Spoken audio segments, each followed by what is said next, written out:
મિત્રો, અત્યારે ગુજરાતના ઘણા ખેડૂતો પ્રાકૃતિક ખેતી તરફ વળ્યા છે, ત્યારે એક અગત્યના સમાચાર સામે આવી રહ્યા છે। ખેડા જિલ્લામાં પ્રાકૃતિક ખેતીનો વધતો વ્યાપ।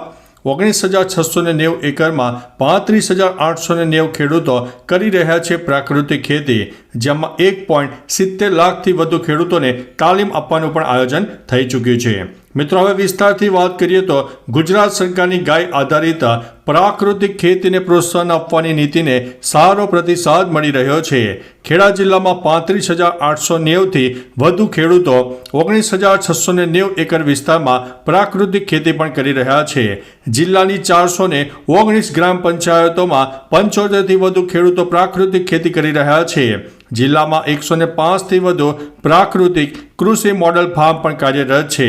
આત્મા પ્રોજેક્ટ, ખેતીવાડી વિભાગ અને બાગાયત વિભાગ સહિતની સંસ્થાઓના પ્રયાસોથી પ્રાકૃતિક ખેતીને વેગવંતી બનાવવામાં આવી રહી છે।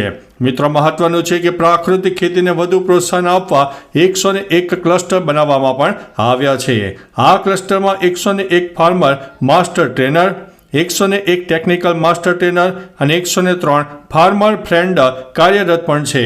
તેઓ ખેડૂતોને ગાય આધારિત ખેતી, ધનામૃત, જીવામૃતના ઉપયોગ અને પાક ફેરબદલી અંગે માર્ગદર્શન પણ આપી રહ્યા છે। મિત્રો, મહત્વનું છે કે અત્યાર સુધીમાં 1,70,820થી વધુ ખેડૂતોને તાલીમ આપવામાં આવી છે।